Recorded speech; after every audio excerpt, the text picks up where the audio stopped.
আসসালামু আলাইকুম। এটিএন বাংলা সংবাদে সবাইকে স্বাগত জানাচ্ছি। সৈয়দা মারিয়া হোসেন। প্রথমে ইউসিবি সংবাদ শিরোনাম।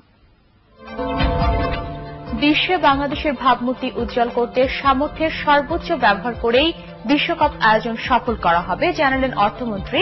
উদ্বোধনী অনুষ্ঠানের দিন ছুটির প্রস্তাব। জনগণের অধিকার প্রতিষ্ঠায় হরতাল দিয়েছে বিএনপি, দাবি খালেদা জিয়ার।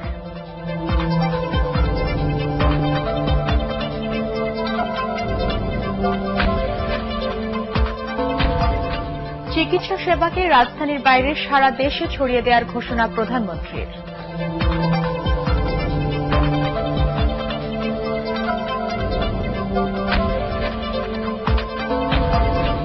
ভুয়া বিল ভাউচারের মাধ্যমে পুলিশ টেলিকমের 11 কোটি টাকা আত্মসাৎ। দুর্নীতির খবর চাপা রাখতে খুন করা হয় কোম্পানির এক হিসেব সহকারীকে।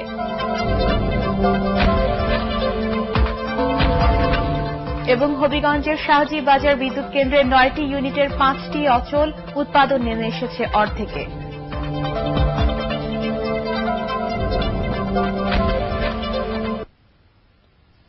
শিরোনাম শুনছিলেন, এবারে পুরো খবর। বিশ্বে বাংলাদেশের ভাবমূর্তি আরো উজ্জ্বল করার লক্ষ্যে নিজেদের সামর্থ্যের সর্বোচ্চ ব্যবহার করেই বিশ্বকাপ আয়োজন সফল করা হবে। বিশ্বকাপ প্রস্তুতির পর্যালোচনা ও মূল্যায়ন কমিটির চূড়ান্ত সভা শেষে অর্থমন্ত্রী আবুল মাল আব্দুল মুহিত একথা জানান। যেসব আকর্ষণীয় পর্ব দিয়ে বিশ্বকাপের উদ্বোধনী অনুষ্ঠান সাজানো হয়েছে, সেসব বিষয়েও এই সভায় চূড়ান্ত অনুমতি দেওয়া হয়। উদ্বোধনী দিন 17 ফেব্রুয়ারি সাধারণ ছুটি ঘোষণারও প্রস্তাব করা হয় বৈঠকে। আব্দুল্লাহ হিরার রিপোর্ট।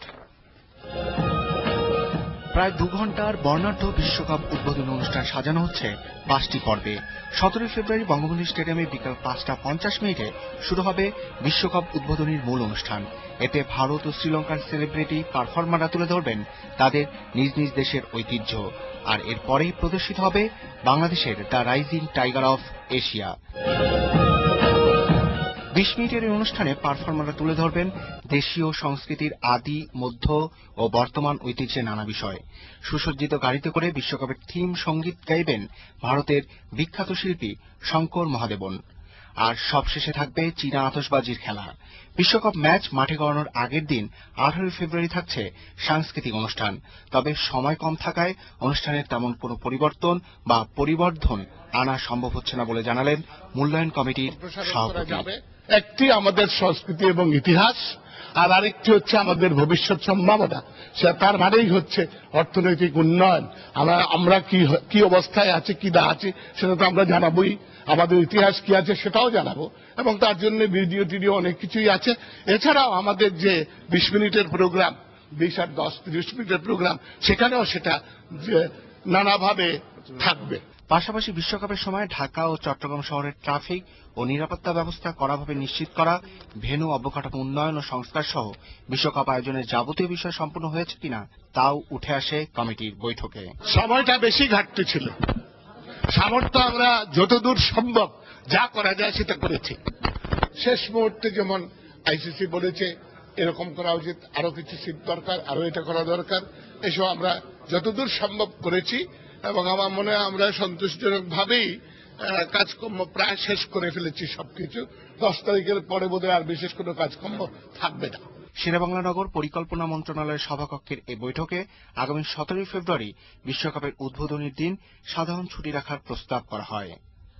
আব্দুল্লাহ হিরা, এটিএন বাংলা, ঢাকা।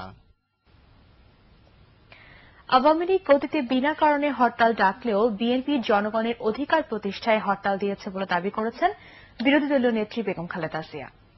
তার গুলশান কার্যালয়ে হৃদরোগ চিকিৎসক ডাক্তার মহসিন জিল্লুর করিমের বিএনপিতে যোগদান অনুষ্ঠানে তিনি এ দাবি করেন। এ সময় আগামীকালের হরতাল সফল করার আহ্বান জানান বিএনপি চেয়ারপারসন। রিপোর্ট করছেন মইনুল হাসান। চট্টগ্রামের চিকিৎসক প্রফেসর ডাক্তার মহসিন জিল্লুর করিমকে দলে স্বাগত জানিয়ে বিরোধী দলীয় নেত্রী বলেন, দ্রব্যমূল্যের ঊর্ধ্বগতি, আইন শৃঙ্খলার অবনতি ও বেকার সমস্যা সহ নানা কারণে দেশের মানুষ আজ ভালো নেই। মানুষের জীবনের কোনো নিরাপত্তা নেই। আজকে দেশের মানুষের সম্পদের কোনো নিরাপত্তা নেই। আজকে দেশে ব্যবসা বাণিজ্য বলে কিছু নেই। আজকে দেশে একের পর এক শিল্প কলকারখানা বন্ধ হয়ে যাচ্ছে। এই সরকার দেশকে সব দিক থেকে আজকে শেষ করে দিয়েছে। বেগম জিয়া অভিযোগ করেন, অনেক মানুষ না খেয়ে দিন কাটালেও সরকারের সেদিকে নজর নেই। এই টাকা দিয়ে বিদ্যুৎ উৎপাদন বাড়ানো যায়, গ্যাস উৎপাদন বাড়াতে হবে, দ্রব্যমূল্যে সাবসিডি দেওয়া যায়, কৃষককে সহ সাধারণ মানুষকে সাবসিডি দিয়ে দ্রব্যমূল্যের দাম কমাতে পারা যায়। এগুলি করা উচিত। সেদিকে দৃষ্টি না দিয়ে এগুলো শুধু লুটপাট করার জন্য আজকে এই এয়ারপোর্ট নাম দেওয়া হচ্ছে। আমরা বলছি যে এসব বন্ধ করা। এ সময় বেগম জিয়া সোমবারের হরতালের যৌক্তিকতাও তুলে ধরেন।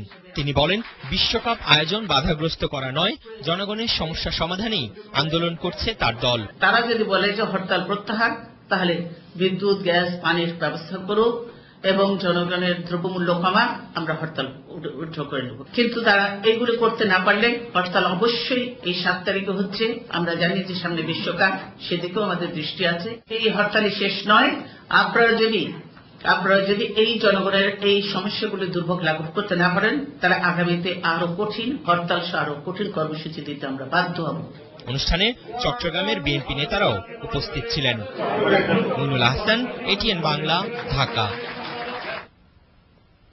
আড়িয়াল বিলে বিমানবন্দর নির্মাণের সিদ্ধান্ত পরিবর্তন করা হলেও কার স্বার্থে বিএনপি সারা দেশে হরতাল ডেকেছে তা জানতে চেয়েছেন স্বরাষ্ট্রমন্ত্রী অ্যাডভোকেট সাহারা খাতুন। এদিকে বিশ্বকাপ ক্রিকেটের ভেন্যু বাংলাদেশ থেকে সরিয়ে দেওয়ার ষড়যন্ত্রে লিপ্ত হয়ে বিএনপি হরতাল ডেকেছে বলে মন্তব্য করেছেন আওয়ামী লীগের যুগ্ম সাধারণ সম্পাদক মাহবুবুল আলম হানিফ।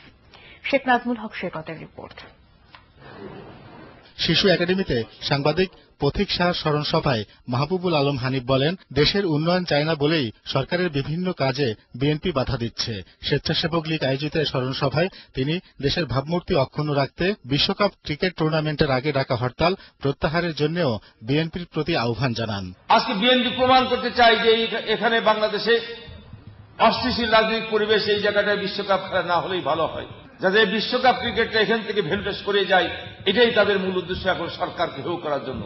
শেয়ারবাজার কারসাজির পেছনে বিএনপির ইন্ধন ছিল বলে অভিযোগ করে তিনি বলেন, এর সাথে জড়িতদের খুঁজে বের করা হবে। এই লুটপাটের পিছনে বা এই কারসাজির পিছনে আপনাদের ইন্ধন ছিল, বিএনপির ইন্ধন ছিল। বিএনপির ব্যাংকাররা এই সমস্ত ম্যানিপুলেটকে সরকারকে বিব্রত করার জন্য এ বাংলার জনগণের আপনার হাজার হাজার কোটি টাকা লুটপাট করে খেয়েছেন। এদিকে ঢাকা মহানগর পুলিশ ডিএমপির 36তম প্রতিষ্ঠাবার্ষিকী উপলক্ষে সদর দফতরে আয়োজিত অনুষ্ঠানে স্বরাষ্ট্রমন্ত্রী অ্যাডভোকেট সাহারা খাতুন বলেন, বিএনপি ব্যক্তি স্বার্থে হরতাল দিয়ে মানুষকে দুর্ভোগে ফেলেছে। এ হরতাল প্রত্যাহারের আহ্বান জানান তিনি। হরতাল ডাকার কোন রকমের আর কোন ইস্যু নেই, কাজেই সেই হরতাল তারা আমি তুলে নেওয়ার জন্য সেটাকে আমি আহ্বান জানাচ্ছি সেই বিরোধী দলের প্রতি। এ সময় অন্যান্যের মধ্যে উপস্থিত ছিলেন স্বরাষ্ট্র প্রতিমন্ত্রী অ্যাডভোকেট শামসুল হক টুকু, পুলিশের আইজি হাসান মাহমুদ খন্দকার ও ডিএমপি কমিশনার বেনজির আহমেদ। শেখ নাজমুল হক সৈকত, এটিএন বাংলা, ঢাকা।